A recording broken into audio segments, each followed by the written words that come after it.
കൂട്ടുകാരെ, ഇന്ന് നമുക്കൊരു കിടിലൻ ഒരു അടിപൊളി തോരൻ ഉണ്ടാക്കില്ല. അപ്പൊ അതിന് വേണ്ടി പച്ച തക്കാളി ഞാൻ പറിച്ചെടുത്തിട്ട്, അപ്പൊ പറിച്ചെടുത്തിരിക്കണോ മാത്രമല്ലോ, പറിച്ചെടുത്ത തക്കാളി നല്ല രീതിയിൽ തന്നെ കൊത്തി അരിഞ്ഞെടുത്തിട്ടുള്ളതാണിത്.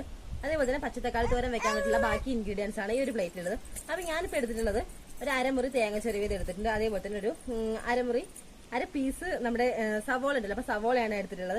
അപ്പോൾ സവോള ഇല്ലാത്തവർക്ക് ചെറിയുള്ളി ആണെങ്കിൽ എടുക്കാം, അപ്പൊ രണ്ടാണെങ്കിലും കുഴപ്പമില്ല. അപ്പൊ നമ്മളിപ്പോൾ സവോളയാണ് എടുത്തിട്ടുള്ളത്. പിന്നെ എരിവിന് ആവശ്യമായിട്ടുള്ള കുറച്ച് പച്ചമുളക് എടുത്തിട്ടുണ്ട്. പിന്നെ നമുക്ക് കടുക് താളിക്കാൻ വേണ്ടിയിട്ട് അത്യാവശ്യം വേണ്ടതാണ് കടുക്, അതുപോലെ തന്നെ പച്ചമുളക്, പിന്നെ കറിവേപ്പില, പിന്നെ ഞാൻ കുറച്ച് വെളുത്തുള്ളൂരി എടുത്തിട്ട്. അപ്പൊ എങ്ങനെയാണ് നമ്മൾ ഈ ഒരു തോരൻ ഉണ്ടാക്കുന്നത് നോക്കിയാൽ. അപ്പോൾ ഈ ഒരു ലെവലിലാണ് നമ്മൾ പറിച്ചെടുത്തിട്ടുള്ളത് നമ്മുടെ പച്ചത്തക്കാളി എല്ലാം അരിഞ്ഞെടുത്തിട്ടുള്ളത്. അതിൻ്റെ ഇടയിൽ കൂടെ നമ്മുടെ ആവണിക്കുട്ടിയുടെ കുഞ്ഞു കൈകളാണ് ഈ കാണുന്നത്.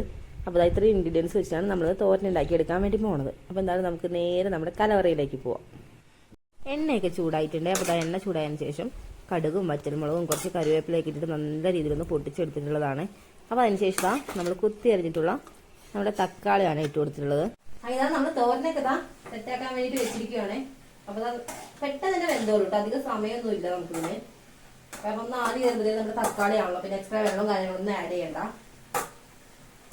നമുക്ക് ഇതെല്ലാം അടച്ചു വെച്ചിട്ടൊന്ന് വേവിച്ചെടുക്കാം.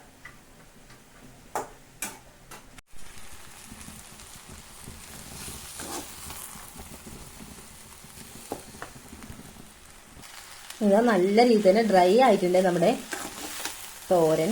നമുക്കൊരു പാത്രത്തിലേക്ക് മാറ്റാം.